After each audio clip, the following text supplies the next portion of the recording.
Life Issues on UCB1. Now, we often get our wants and our needs mixed up. But I think we can agree we all need three things to survive: food, water, and sleep. Ah, yes, sleep. Are you someone who can't wait to slide in between the sheets, maybe with a good book to help you head into slumberland? Or do you put off the inevitable and dread the prospect of bedtime, whether your mind and body will allow you to switch off? Why do we need sleep anyway? Well, that is what we are exploring in this week's Life Issues. My name is Helen Lee, and my guest to explore is Dr Lindsay Browning, a chartered psychologist, neuroscientist and author who holds a doctorate in insomnia from the University of Oxford. Welcome along to the Life Issues podcast, Lindsay. Oh, thank you for having me. So let's start at the beginning. It's something that we all do and all need, but what exactly is sleep? What's happening to our body when we're resting in that state? Sure. So, for many years, especially I graduated in 2006, having studied sleep. And even at that time, it was kind of commonly thought that sleep was a bit of a waste of time. It was a time that when we couldn't be working, we weren't being efficient. And, CEOs, people would boast about how little sleep they needed. And in the idea that, the sleep's for the weak, or, we'll sleep when we're dead. But actually, sleep is not a waste of time. Our body and our brain go through a whole host of incredibly important restorative processes that we absolutely need every single day. And, when we are asleep, our brain doesn't switch off. It is alive with all sorts of different parts of sleep.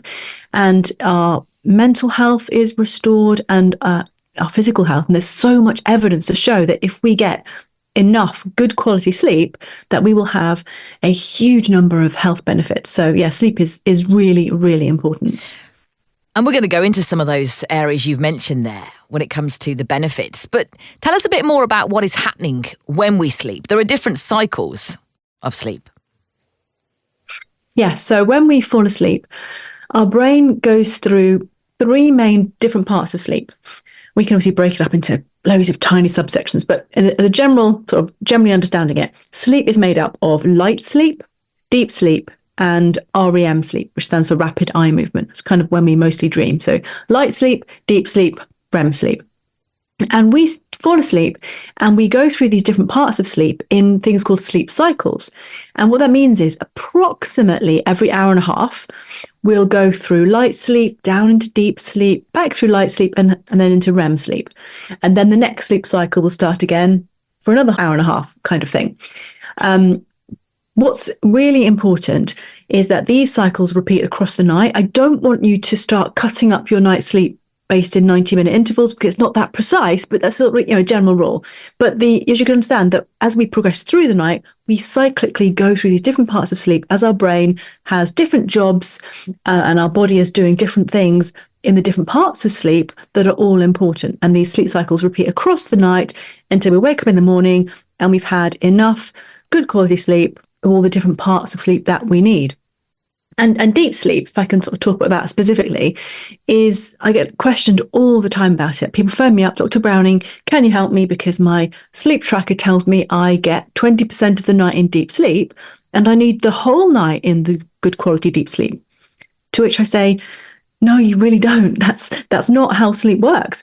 For a really good sleeper, we will spend about 22% of the night in deep sleep. That is perfection. And thinking that deep sleep equals good sleep and that light sleep, for example, is bad sleep is really unhelpful. So an analogy I love to use is that of a plate of food. So if you have a plate of food, a balanced, nutritious meal, it contains vegetables and carbohydrate and protein, maybe some calcium. You all have all the different food groups. Now, deep sleep is like broccoli. Yes, it's really good for you. But if your entire meal was broccoli, that wouldn't be good at all. That would be very unhealthy. So we need deep sleep, we need light sleep, and we need REM sleep. They are all just as important. And trying to obsess over trying to get more of one kind of sleep or less of another is really unhelpful, because your body, unless something's wrong, your body will be sorting it out and giving you the right parts of the different kinds of sleep that you need all by itself without you having to worry about it. Absolutely fascinating. You mentioned the importance of getting good quality sleep. And a huge question that I know is asked around the world is, what is the ideal amount of time that we need to sleep? Is there a magic bullet answer? Is there a one size fits all? Yeah, that's a great question. And people have probably heard of 8 hours, 8 hours being thrown around as the magic number. But that's like saying that everyone should be 5'8", or that everyone should eat an exact number of calories. And that's ridiculous. People have individual sleep needs. Now, the scientific guidelines are that a working age adult, so someone between 18 and 64, should be getting somewhere between 7 to 9 hours sleep regularly, so every single day. That doesn't mean 8 is the right number because that's in the middle, because we're not all, exactly the same height. We're not all the same people.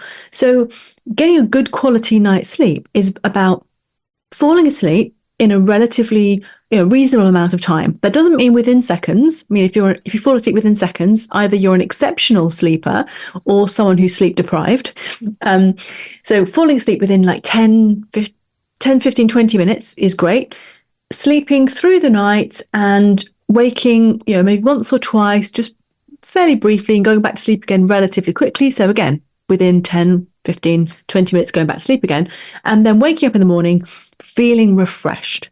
And if that amount of sleep that you had was 7 or it was 9, that's probably the right amount of sleep for you. If you, for example, you go to sleep and you get 8 hours sleep and you wake up and you still feel really tired, maybe you're one of those people who actually needs 9 hours. And just getting 8 hours because you think that's the right number, it might not actually be enough for you, especially if you're particularly physically active, maybe if you're younger. And if you're learning a lot of new things. So in those situations, the younger we are, the more we're learning and the more physically active. Generally speaking, the more sleep we will need. And the older we get, we tend to become less physically active and we start to maybe need less sleep. So when you're 60, it's highly unlikely that you'll need the same amount of sleep that you did when you were 18, for example. It makes sense. And there's an element of trusting yourself, trusting your body. Yeah. Which I know is something I want to pick up on in a moment. You mentioned something there that I do want to learn a bit more about, and that is when we wake up in the night. Now, I'm a very light sleeper. If you walk into my room, I wake up. The dawn chorus wakes me up, as does some very pesky crows at the moment. Or I need the toilet, and I can be regularly waking up through the night. Mm-hmm. Is that detrimental to a good quality sleep? That's a great question. So one of the most important things, if you're listening to this, I really want you to pay attention to this, is that those sleep cycles that we have, they're sort of every hour and a half-ish, we'll go through the light sleep, deep sleep, back through light sleep to REM sleep. Between each sleep cycle, so approximately every hour and a half, we'll wake up. Every single person on the planet will wake up about every hour and a half. They always have done and they always will. But what's really important is that when you're 18, those awakenings often will be so short that you won't realize you're having them. Maybe you'll just wake up enough to adjust the covers, roll over, go back to sleep again. And the next morning, you'll wake up after however much sleep and think, oh, wow, what a great night's sleep I had. I slept solidly without waking. What a great night's sleep. And then what happens is we get a little bit older, or we have children, or we start to have health issues, or something is stressing us. And those awakenings that we've always had start to become a little bit longer. And they become a little bit longer so that we realize we're having them. And rather than waking up for 30 seconds to a minute, we'll wake up for 2+ minutes. And then we'll realize we're awake. And rather than thinking, oh, I woke up, we'll probably think, oh no, I've woken up. My sleep is now wrecked. It's bad quality fragmented sleep. And I need to sleep in one solid block like I used to when I was 18. But the point is, you don't. There's no such thing as a solid night's sleep, like literally. And sleep is made up of these different sleep cycles, different parts of sleep. Now, as long as you're waking up and you get back to sleep again relatively quickly, it's really not a problem. And 1 or 2 awakenings in the night is really normal. If you're waking up a lot more than that, or if you're awake, when you wake up, you really struggle to get back to sleep again, that's more of a problem. And that's where we want to be looking at techniques for helping you get back to sleep quicker, or looking at why you're waking up much more frequently. But when people wake up, especially when we get a bit older and we wake up in the night and people say to me, oh, it's needing the toilet that wakes me up.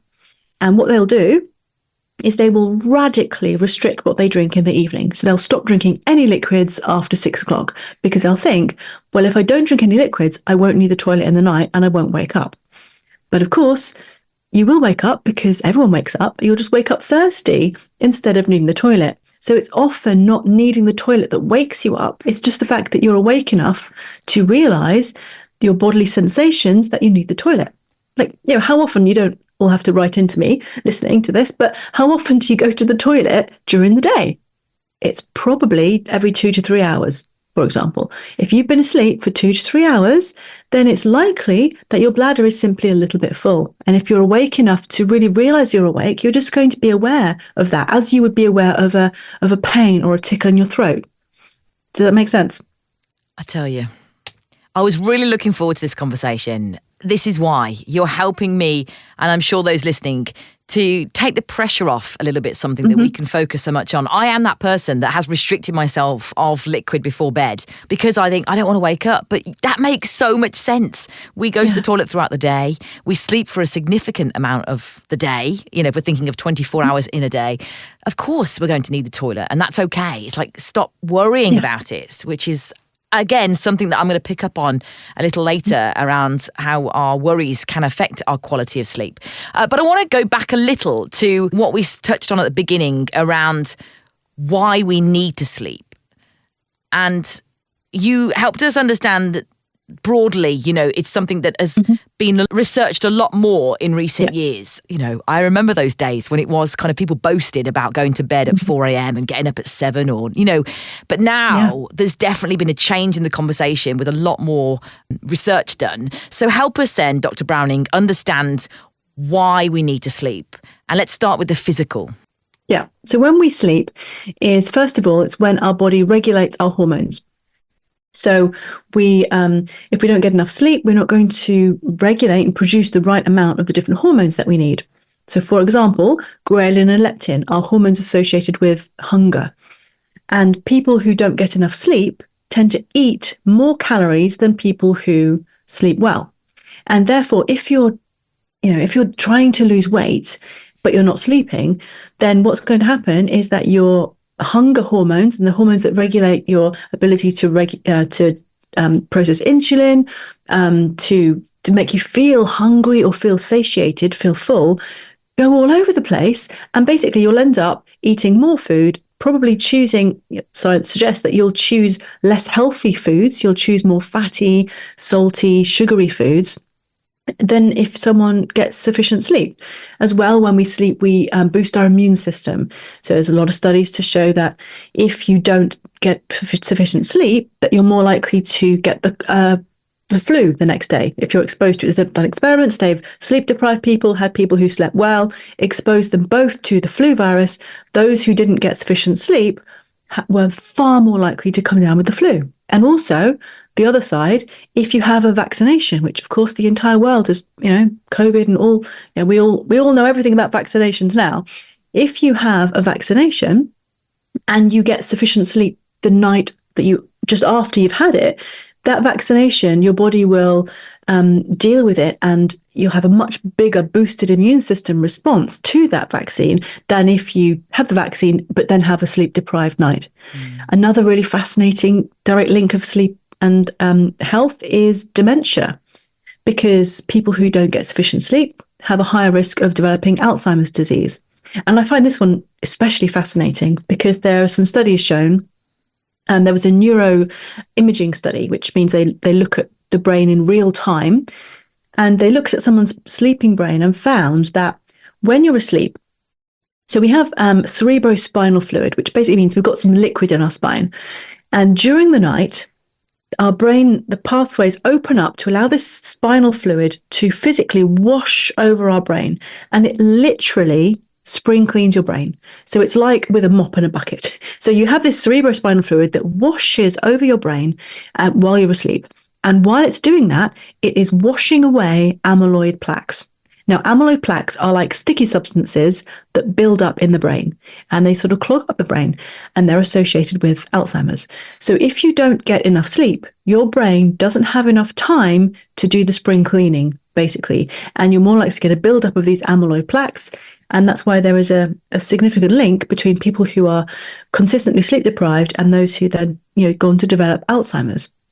But when we talk about anxiety and worry, maybe we should talk about it here briefly. All the health benefits of sleep, which are true, they really are. I could talk to you in loads more detail about loads more examples. How unhelpful is this conversation if you're listening to this right now and you're struggling with your sleep? Basically, you're already struggling to sleep and you're listening to somebody saying, well, you're probably going to get dementia and diabetes and heart attack and all these terrible things. So although, yes, my job, literally my entire job is to help people get better sleep, it's also important to remember that we are capable of coping with poor sleep sometimes. And we're talking about this science and the link of sleep and wellness. It's really, we've got to think of it in a longer term sense, as in, we're talking about people who are deliberately choosing to not get enough sleep for weeks, months, years at a time. We're not talking about a new parent who has a few weeks of not being able to sleep well because of their child, or someone who is really, really stressed because of a financial problem or a job problem and they're struggling to sleep. It's really, I want people to understand that if you're choosing to not value your sleep and you're choosing to not prioritize your sleep, that's a fallacy, especially if you're doing it at the expense of something else. If you're spending all your time down the gym and eating organic, amazing food, but completely neglecting your sleep, that's really unhelpful. It's not, I really don't want people to go away and be like super scared about this, because if it was, to be fair, every new parent on the planet would have cancer and dementia and diabetes and heart disease, because every new parent on the planet will have probably a year or two per child of pretty rocky sleep. Yeah. It ties into what you were sharing earlier about sleep and the different cycles being like a balanced meal. I understand that quality sleep in terms of building that healthy life comes alongside, is incorporated into the, like you say, the healthy diet, the healthy activities that we take part in, as well as our thoughts and what we're thinking about. So you've helped us understand some of the really important physical benefits, physical needs of sleep. Yeah. Help us to understand then what happens when we don't get enough sleep. And I caveat that with, as you've just laid out, this isn't to put fear into us. Yeah. This is just to raise awareness, because when we have awareness, then we can act or pay attention to things in our lives. So this is about really helping people understand the importance of sleep rather than exacerbating fear and anxiety. Definitely. So if we have a bad night, like we all will, anyone, I'm a really good sleeper. I've always been generally quite a good sleeper. Doesn't mean I'm a perfect sleeper. That's a difference. So if I have something very, very stressful the next day, of course I won't sleep well. The night before I was on like Channel 4 on live TV, I didn't sleep well at all that night. And literally, this is my job. Of all the people in the world, like I really should be one of the top people who could like force a great night's sleep. But the reality is you can't. But of course, if you don't get a great night's sleep because you're stressed or anxious, the next day, yes, you're going to have some impairments. Your reaction times will be a bit compromised. There are studies to show that if you deliberately, for example, pull an all-nighter the night before your exam, you're going into that exam as if you've had one or two alcoholic drinks. That's your level of sort of the impairment you have. And of course, if you want to do well on an exam, you're not going to take, a double shot of whiskey right before you sit the exam, are you? And yet, if you're deliberately choosing to work through the night because you think you want to maximize that studying, actually, again, you're probably doing more harm to your chances. But that's different to just having not a great night because you're tossing and turning because you're a bit anxious. But yeah, the reality is the next day after a poor night's sleep, we're going to have reaction times will be compromised. Our skin, we might not look quite as great. We're more likely to catch a cold that day. But it's only one day. And especially with the exam example, I have people all the time who are so worried about the night before an exam sleeping well because they want to do well in their exam.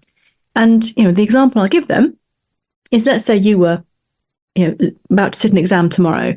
And like I said, I'm a really good sleeper. So the night before the exam, you don't get a great night's sleep. I get a great night's sleep because I'm a really good sleeper. And then we both sit the exam the next day. I'm not going to pass that exam because it doesn't matter how much sleep I got, I haven't revised. I don't know anything about your subject. So we can get really fixated on sleep being the most important thing of all, but actually it's one part of it. And yes, if you have a great night's sleep, you're going to be even better. But if you have a terrible night's sleep, you'll be a little bit impaired. But the reality is your success in that exam isn't based solely on sleep. It's based on, are you coming down with a cold? Did you have an argument with your mum the morning of the exam? Did you get stuck in traffic? And was that really stressful? How much revision have you done? All those other things are also part of it. And yet people get so obsessed with the sleep. And the more stressed you get about trying to force yourself to have a good night's sleep, then the opposite will start to happen because you're just so stressed about that. Well, let's talk a bit then about why some of us experience poor quality sleep. I know you hold a doctorate in insomnia, which is, well, tell us what is insomnia actually. Let's start there. Sure. So insomnia means a significant difficulty with sleep. It doesn't mean people getting no sleep, because sometimes that's a misnomer. People think, well, it takes me 2 hours to fall asleep, but I don't have insomnia. Yes, you do. So insomnia means taking regularly, basically taking 30 minutes or more than 30 minutes to fall asleep, waking up in the middle of the night for more than 30 minutes, and waking up in the morning feeling unrefreshed, despite the fact that you should have had enough time. It's not insomnia if you give yourself 4 hours in bed to sleep and you wake up feeling unrefreshed. That's a lifestyle choice. But yeah, insomnia basically means that you really want to get enough sleep, but for some reason your brain won't let you, and you can't fall asleep, or you keep waking up throughout the night, or you wake up much too early, that kind of thing. So and that's what I help people with. What can cause insomnia? So lots of things. The main trigger, though the most common, is a normal life stress. So like the exam example, or you're going through a bereavement, or you're having a really hard time at work. In all these situations, anyone, even a really great sleeper like me, would struggle to sleep. But once you get beyond that exam, maybe you've done the exam or the bereavement, obviously you're still really sad about it, but you're now coming to terms with it. Or the job stress, maybe your horrible boss has left, or you've changed jobs and now you're really happy. So the trigger, the cause of the sleeping problem has now gone, but you're still not sleeping well. And that's because you maybe have started to worry about your sleep. You're not worried about your job anymore, but you're like, oh my goodness, I really hope I sleep well tonight, because I've been sleeping so badly for days. And if I don't sleep well tonight, then I won't be good enough at work tomorrow. And I was just listening to this podcast. And if I don't get good sleep, I'm going to get dementia and cancer and diabetes. And then before you know it, you're so stressed out about sleep that now you can't sleep because you're so stressed about sleep. And that's the crux of insomnia, basically. So yeah, we all have to understand and appreciate that no one can force a great night's sleep, and having the odd poor night is part and parcel of life. And yeah, it's annoying, but it's not the end of the world. It's okay. You have to accept that and ride it through.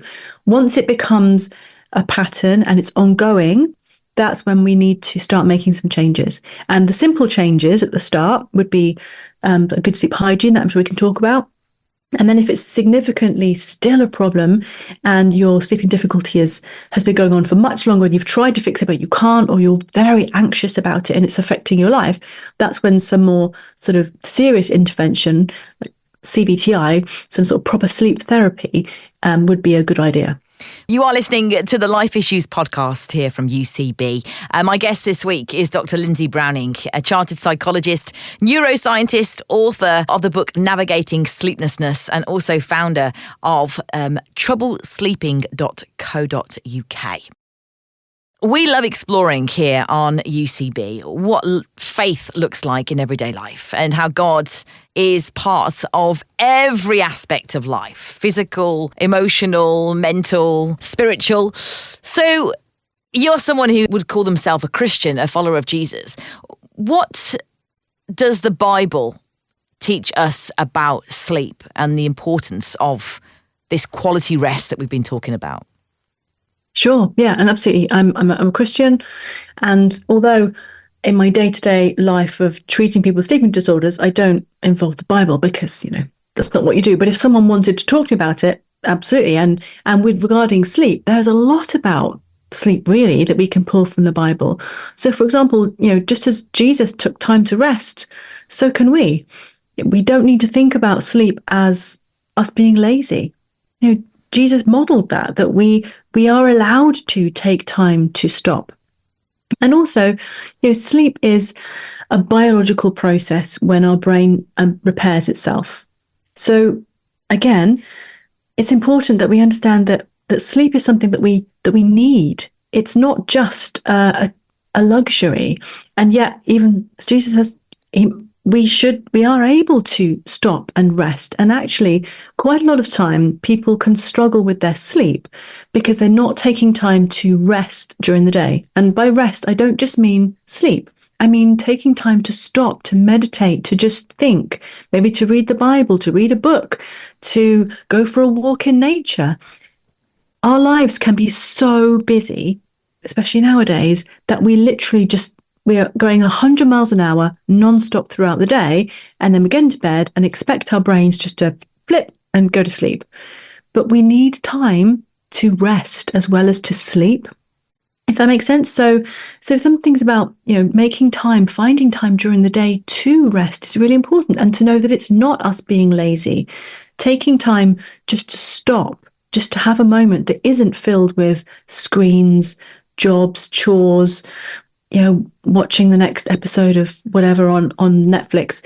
It's really important that we take some time and space. And whether that be a spiritual moment or not, for everyone, it's really, really important. Because then when we go to sleep, our brain can actually do its job and go through all those biological processes, rather than our brain thinking, oh, well, we really shouldn't go to sleep yet. We should really have some time to think about all these big topics that are on our mind. And that's where people can lie down in bed and their brain's going 1,000,000 miles an hour. And then lastly, going back to the sort of the Christian point of view. So a lot of difficulty with sleep stems from us trying to control our bodies. And the more we try to force sleep, the harder it is. And that's why, partly, when we're anxious or stressed and we think, oh no, I really, really have to go to sleep soon because tomorrow is such an important day, we're trying to sleep. We're trying to force sleep to happen. But we can't. Sleep is something that happens to us almost. We can't voluntarily make sleep happen. For example, if someone put a gun to my head and said, right, Lindsay, you have to sleep right now or I'm going to shoot you. Of course I'm not going to sleep, even if my life literally depended on it. So we try to control sleep, but that makes it go wrong. So going back to the Bible and God, part of my approach to sleep is about we have to let go. There are some things that we can't control. And of course, as part of being a Christian is letting things go to God and giving those things up, understanding that we aren't in control of every single detail of everything. So if you're lying in bed and you're trying to force sleep and you're trying to make sleep happen, then maybe just slanting it from a very different direction than I would normally talk about in my sessions, but I very much believe giving it up to God. I tell people to stop trying to relax, but if you're a Christian, it might be helpful to think about, okay, I'm just going to, whether I sleep or not, that's not down to me. I'm going to give that to God, and I'm just going to let go of trying to force something. And the act of letting go and calming down may well be enough just to let you feel calmer and go to sleep.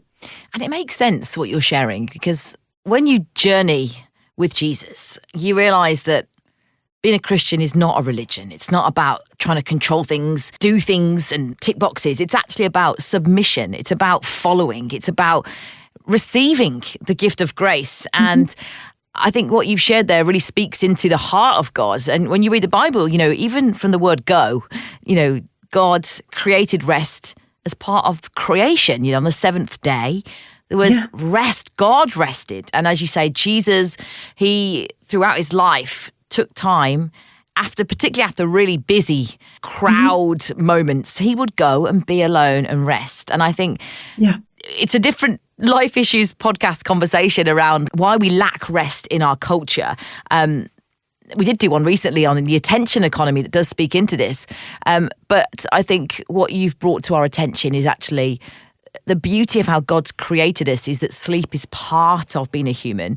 And when we almost accept that, relax in it, stop stressing about it, that's part of enabling, unleashing the ability to sleep. So it's actually really encouraging because I have been struggling recently, Dr. Browning, with my sleep. And I think I've been doing exactly what you described, worrying too much, but also probably trying to control it or thinking that I'm not controlling it well, therefore I'm not sleeping.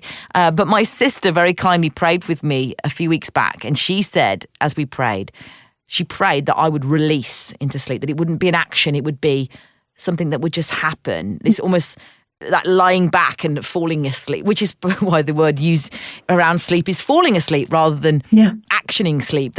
We almost need to let go of the need to do it, to allow it to happen. It's almost a juxtaposition. Yeah. And just like breathing, if we breathe without thinking about it. But yet, if you do some kind of breathing exercise and you deliberately take control of your breathing, which we all can, and then if you stop doing that breathing exercise, your breathing stops. And you might think, well, how do I make breathing happen again? But then the split second you get distracted, breathing happens by itself. We don't have to control our breathing. And similarly, we don't have to / we can't control sleep. We just have to create an environment which is calm, conducive for sleep, and see if sleep happens. So good sleep hygiene is all about that. It's about creating an environment where sleep is more likely to happen, because clearly if you're in a room with loud music and bright strobe lighting, that is not an environment in which sleep is likely to happen. If you're in an environment which is dark and calm and there's lovely classical music playing and someone stroking your head, that's much more conducive for sleep. But equally, none of those things can make sleep happen or even make sleep not happen. Because if you're tired enough, you will fall asleep in that noisy room with the strobe lighting, because we can't make sleep happen, and we also can't make sleep not happen. Yeah, we literally can't. It's those people who can fall asleep easily on aeroplanes I'm always jealous of. So help us understand more then around what you mean by sleep hygiene and how we can improve our quality of sleep, or even just sleep, manage to fall asleep, because that will be just the start of a 10 for a lot of people. Sure. So there are, like I said, we want to create an environment that's most likely that sleep would happen in. And for many people, they are not doing that naturally, because we're living life a million miles an hour, like I mentioned before. We're trying to maximize every second of our lives to be as productive as possible, in which case, when you probably heard about having a wind down time before bed. Oh, that sounds like a luxury, but I'm a working mom of how many children and I've got to juggle all these things. I don't have time to sit down and read a book and light candles. I've got to get the kids' packed lunches ready for the morning. So we've got to understand that our life choices do affect our sleep. And if we are going a million miles an hour and just expect that we finish that work project, we finish that email, shut the laptop down, instantly, right, let's sleep now. Your brain is still in a busy, stressy mode from earlier, from just now. And we can't just swap to, I'm so calm and relaxed. So a wind down time, as annoying as it might sound, or as waste of time, but it's not, because rest is important. And also we need to have some downtime to get us from the busy stress world to sleep. And that's why things like mindfulness, forest bathing as a concept, meaning just going for a walk in the forest and bathing in the beauty of the forest. There's a lot of stuff now that we understand that well-being, self-care is important. It's not a waste of time. It's not selfish. So good sleep hygiene involves doing good things before sleep that will help your sleep be better, one of which is a wind down time. So that means just carving half an hour to an hour of time before you go to sleep when you're going to wind down. So not doing stressful things. In that time, do something that is relaxing for you. If you like reading, do some reading. Brilliant. If you hate reading, don't. You don't have to read because I said you should read before bed. It's about choosing what works for the individual. Maybe some yoga would be good for you. Maybe taking a bath, maybe having a massage, maybe doing a jigsaw, maybe reading the Bible, whatever it is that you find relaxing to do in that time. Things that I would avoid doing would be on being on screens, because if we're on our devices, they're designed to be addictive for a start. I mean, that's literally what they're designed to do. So you're going to be drawn into the game you're playing or the social media videos that you're watching, and you'll probably forget to go to sleep because you're so engrossed in it. And also, it's not a calming thing. We get lots of dopamine hits when we're playing games, or will the next video be good? And that's keeping us in a physiologically more aroused state. And also the light, which is such a big part of it. When you're looking at your phone or your tablet, generally speaking, you're probably holding it about a foot from your face, which means you're holding a bright light right in front of your eyes. And of course, biologically, we need to see darkness before bed for our body to think, it's nighttime, let's produce melatonin and help us go to sleep. And if you're shining what in essence is a bright torch straight at your face with your phone, you're stopping your body from doing its natural production of melatonin, and you're going to find it harder to sleep. And as well, some more good sleep hygiene stuff is about, how is your bedroom? When did you last replace your mattress? When did you last replace your pillows? Are your pillows and your mattress supportive to your sleeping style? For example, if you were single and now you're a couple, that mattress that was good for a single person may well not be suitable for two people, the weight of two people. If you're pregnant, you're going to be, weighing more. You might need different pillows to support you. If you've lost a lot of weight, you might need a different mattress. And seasonality. Is your bedroom the right temperature? You might need to change your duvet or the tog of your duvet, depending on if it's winter or summer. And perhaps if you and your partner have different temperatures that you want to sleep in, but you're sharing a double duvet, that can cause problems because, you might be too hot and you want to put it off, but they're too cold and you're having this fight. So actually, a really great tip from that point of view is to have two single duvets that you sleep with. No one's going to know. You buy the same material. No one's going to know you've got two single duvets. And then if you get too hot, you can throw it off without disrupting your partner, and you can put it back on when you get cold again. That's a really great tip. So comfort at night. Make sure you wind down before bed. And then, things that people have heard about, like caffeine. If you're having a double espresso before bed, maybe that's not so helpful for your sleep. But, to be fair, as a sleep specialist, I rarely have people coming to my clinic who drink a lot of caffeine in the evening, because that's the easy one that people start to avoid. I would suggest trying to avoid caffeine after about 2:00, because it can take a long time to get out of our system, much longer than we think.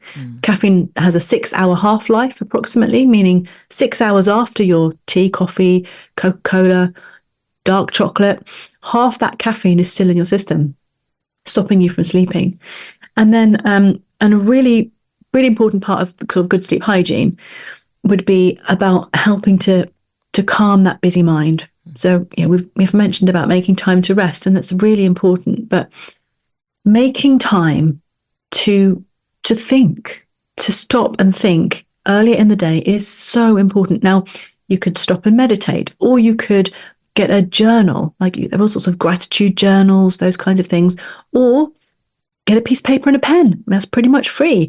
And just find 15 minutes earlier in the day. So I say earlier because I don't want you to do it right before bed. If you're doing it right before bed, all this thinking is going to be too fresh in your brain and you'll still be thinking about it in bed.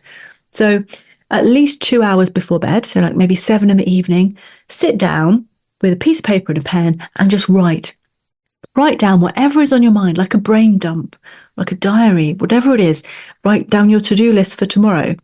Getting those things out of your head earlier in the day means that when you get into bed at night, your brain is going to be calmer, and you're going to be physiologically calmer because you had a wind down time. You're going to be mentally calmer because you've made time and space earlier in the day to do that thinking. And your bedroom is hopefully comfortable because you've got a decent mattress, those kinds of things. And that your room is dark and quiet. And that's sort of the essence of good sleep hygiene, really.